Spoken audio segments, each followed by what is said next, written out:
So let's talk about Three-Eye Atlas. What is this thing and what is it doing? Well, let's find out. So get in here. This is Jack with Cosmic Road. I talk about UFOs and the paranormal. Please hit like and subscribe and let me know what you think in the comments below. Yeah, I don't know if this is an alien mothership or what, but it certainly has a lot of weird oddities that keep adding up. From Skywatch Signal, tracking Three-Eye Atlas, active maneuvering confirmed.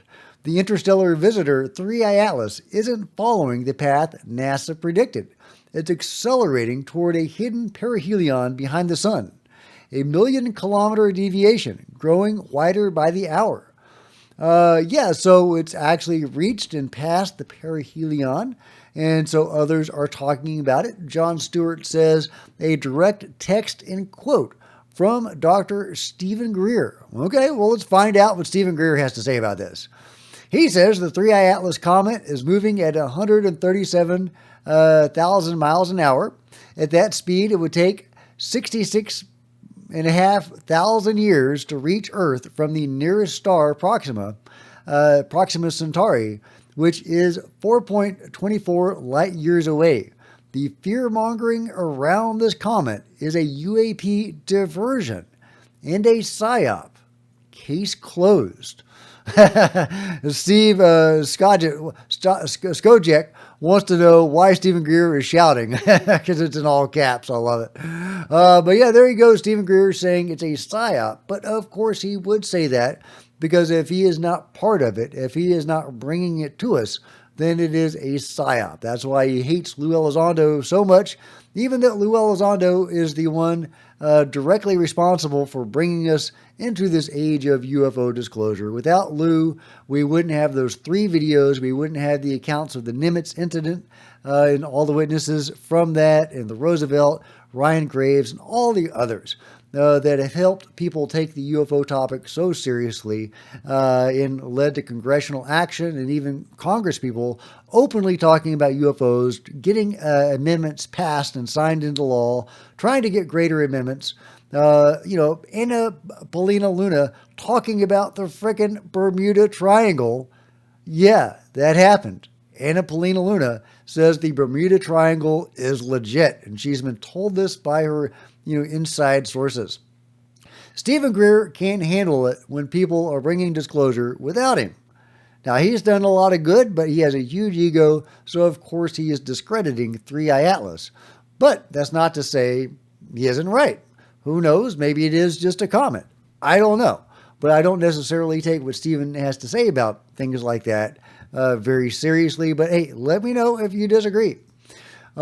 Speaking of Anna Paulina Luna, she sent an official letter, and again, this is from Skywatch Signal, so thank you. Sent an official letter to acting NASA Administrator Sean Duffy to demand the release of unreleased high-res images, or high-rise images, of Three-Eye Atlas. So here we go. Here is the letter that Anna Paulina Luna wrote. Dear Acting Administrator Duffy, and I'm not going to read the whole thing, but I write to request the release of specific observational data related to Three-Eye Atlas, recently captured by NASA missions, as well as additional information on interstellar objects and meteors of scientific interest. This information is of great importance to advancing our understanding of interstellar visitors and their interaction with our solar system. See, there is the information that NASA seems to be withholding information about Three-Eye Atlas. And some are saying, well, that's just because of the government shutdown. And hey, maybe, but they do have a history of suppressing this topic and even BSing. And certain whistleblowers that have come out talking about what NASA is really doing have met suspicious ends. So NASA's involvement in all of this seems very deep. Then, of course, you have the Dylan Borland story, where a giant anomalous triangular craft was outside the NASA hangar at Langley. And then it rose up into the sky. And at first he thought this was a black program technology, but over time he learned that this was actually more likely NHI, and that a giant alien ship or NHI ship, whatever it is, was interacting with humans, either at NASA or more broadly at Langley Air Force Base. Yeah, the control group. So, so I would not be surprised at all if NASA were indeed hiding stuff about 3I Atlas. They certainly seem to be taking it very seriously and have instituted this planetary response where basically all, telescopes, all astronomical societies around the world at NASA's behest, that NASA has any control over or influence on, is training their gadgets on 3I Atlas, trying to figure out what this thing is doing and where it's going. So NASA is taking this very seriously, whatever the case may be. So very interesting. Now, about what it's currently up to, Stefan Burns, wearing this awesome tinfoil hat, gives us a little update. This is actually speculatory. So we don't have like 100% confirmation on these things. The big report that's floating around today is about the non-gravitational acceleration. That is something that we observe with a lot of comets because they are off-gassing, which does change their trajectory, because when you have something off-gassing, that creates force and moves things slightly. So this isn't anything super anomalous in that case, right? The question is, okay, is some sort of acceleration or shift in an orbit just from natural causes, or is it, someone turning an engine on? Well, that's the question, and we don't have an answer to that. 3I Atlas could very well be anomalous. It has so many weird things about it. But it could also be just a comet. We don't have anything definitive yet. It's very frustrating. A lot of people were hoping that after it passed the perihelion, we would see a sign of whether it was, artificial or not. And so far, there's nothing definitive to point either way. It's certainly a weird object, and it's still up there, and it's still weird. And various remote viewers have remote viewed this thing. And I think one and all have gotten alien NHI data from this thing. However, no remote viewer seems to be able to see exactly the same thing.